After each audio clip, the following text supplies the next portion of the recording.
the scale and scope, but they also have a right not to get ripped off by the sudden rate hikes, unfair penalties, and hidden fees that have become all too common in our credit card industry.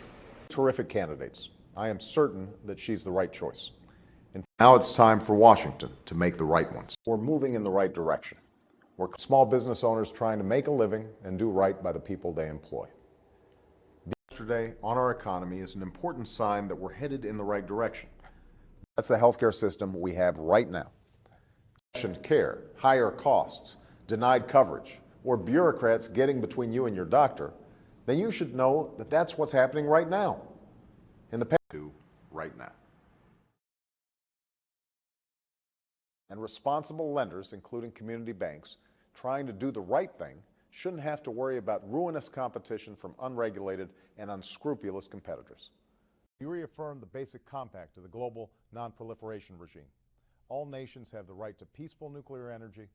Nations with nuclear weapons have the responsibility to move toward disarmament, and nations without them have the responsibility to forsake them. And right now, they are paying up to 18% more for the very same insurance plans as larger businesses because they have higher administrative costs and less bargaining power. That is the spirit of national purpose that we must summon right now.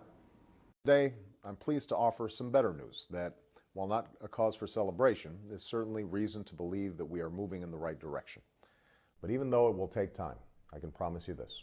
We are moving in the right direction, that the steps we are taking are helping, and I will not let up until businesses start hiring again, unemployed Americans start working again, and we rebuild this economy stronger and more prosperous than it was before.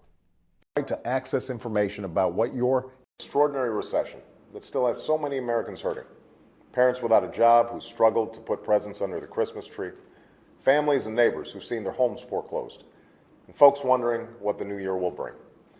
But even in these tough times, there's still so